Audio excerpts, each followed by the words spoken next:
Say you go to a bar, you sit down, you order a drink, and what does the bartender do? He dances around with the drinks for a little bit to some music, and before he pours you his drink, but only a little bit, and then he goes back to dancing around with the bottle and the other bartenders uh, before finally pouring you all of your drink.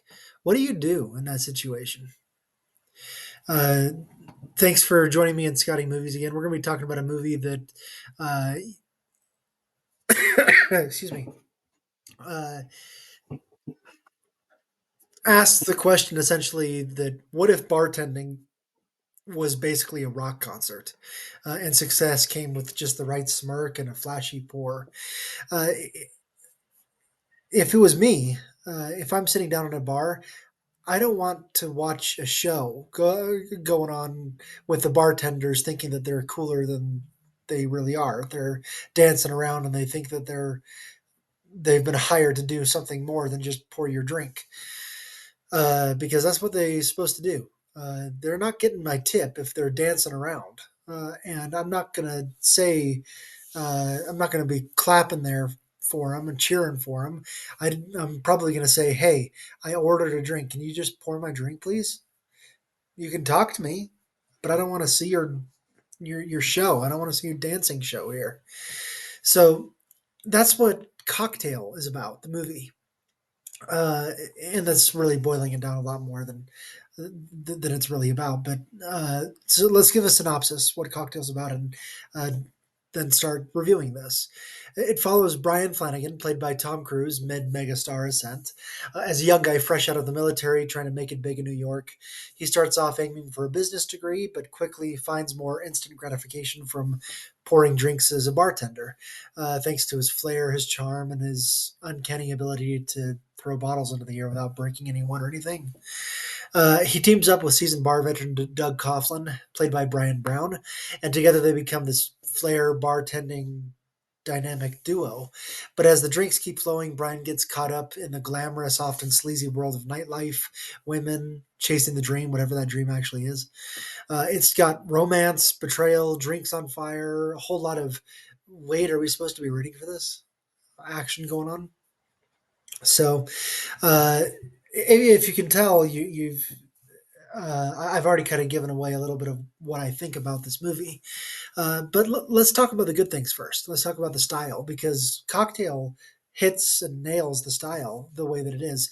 The glossy, glitzy, fast paced energy of the 80s. The bar scenes are basically dance numbers with booze. It's honestly kind of fun to watch Tom Cruise and Brian Brown juggle bottles like it's Olympic flair bartending.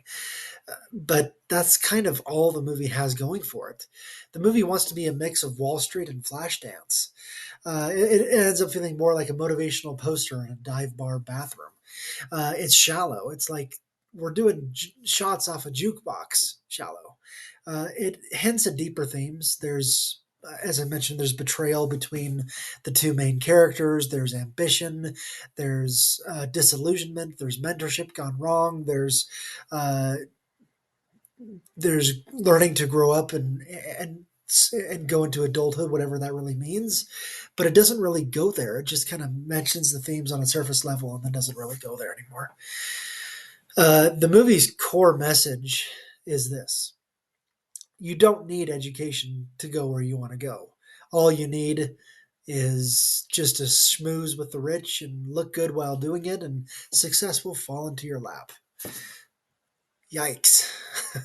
I don't know if that's the message that it truly wanted to give, or if it is. Like, it was I was a baby in the late '80s. Is that the message that was being given? Because yikes!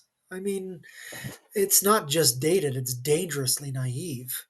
It glamorizes shortcuts. It suggests networking is more important than substance. Networking is important, but you got to have the tools, you got to have the education, you got to have the experience. If I walked in off the street to try to get a job at what I'm doing right now and just networked with the people involved, like at some point they would show me the door and say, I got work to do. What are you doing? So it tries to wrap it all up with a feel good bow. Like, see, he figured it out, even though the path there is a complete mess. There's some fallout. There's some tragedy. There's Brian Brown giving way more depth than this movie really deserves. But Tom Cruise's character Brian just kind of skates by. He's never really forced to deal with the consequences of his actions.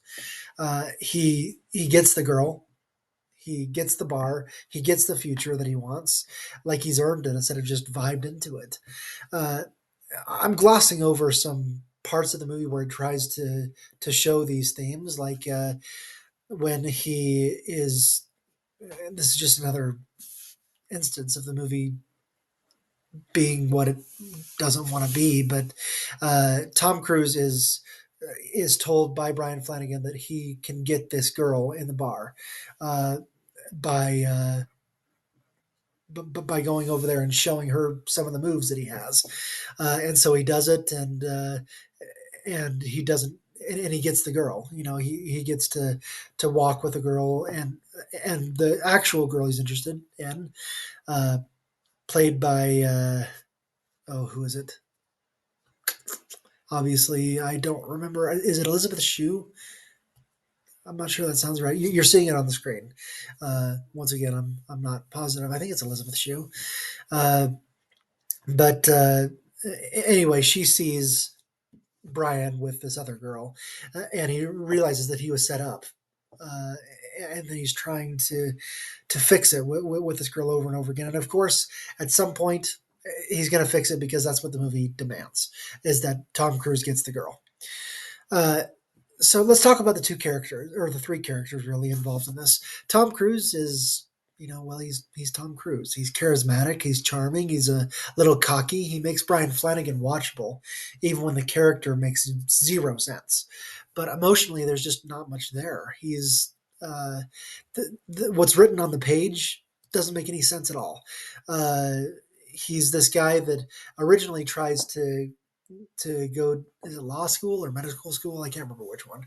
But he's trying to become this big time professional, and all of the stops along the way are really kicking him down. And so he tries bartending, realizes he has a flair for it, and then that's what he decides to do. He tries to get into business and bartending, uh, and again, it's about the easy way out. It's not about working hard at it until you to accomplish it or accomplish something on the way to accomplishing it. It's about finding the easy way out, and I hate that message. Um, Brian Brown as Doug is really the MVP of the film. His character is so much more interesting than Brian Flanagan. He's the cautionary tale. He's the guy that knows the game is rigged, but he plays it anyway. He has this depression, knowing that there's nothing good in what they're doing. It doesn't mean anything to anybody because the people all get their drinks and they go home to their families and they go home to their jobs, and what they just experienced was just a good night out.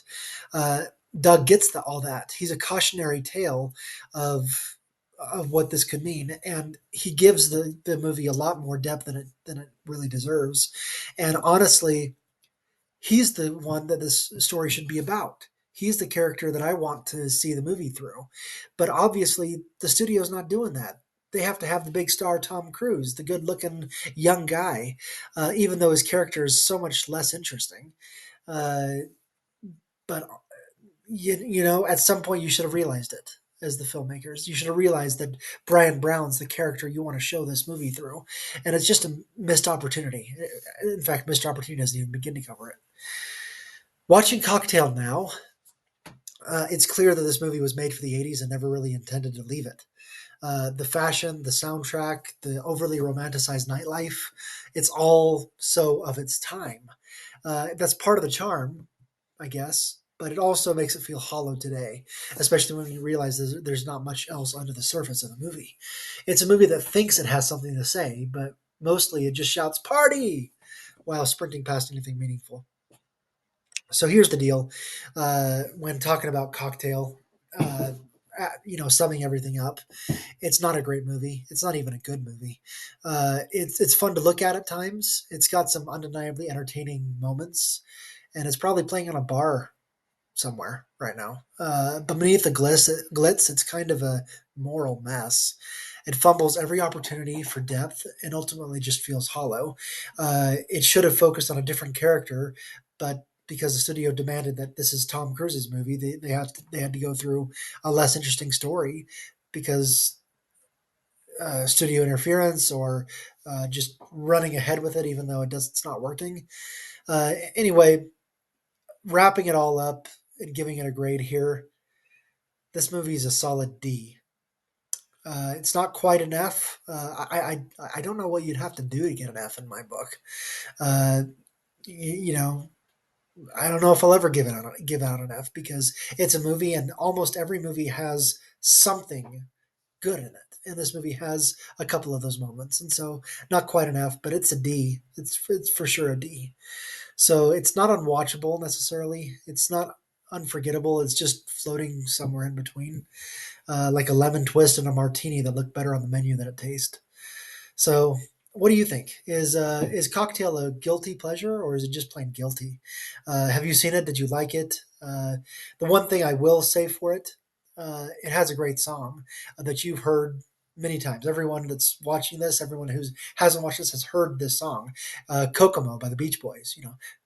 Aruba, Jamaica. Oh, you're gonna take it. Bermuda, Bahama. I could go on and on. That song came from this movie, and so that's one of the best things it has going for it is a great Beach Boys song.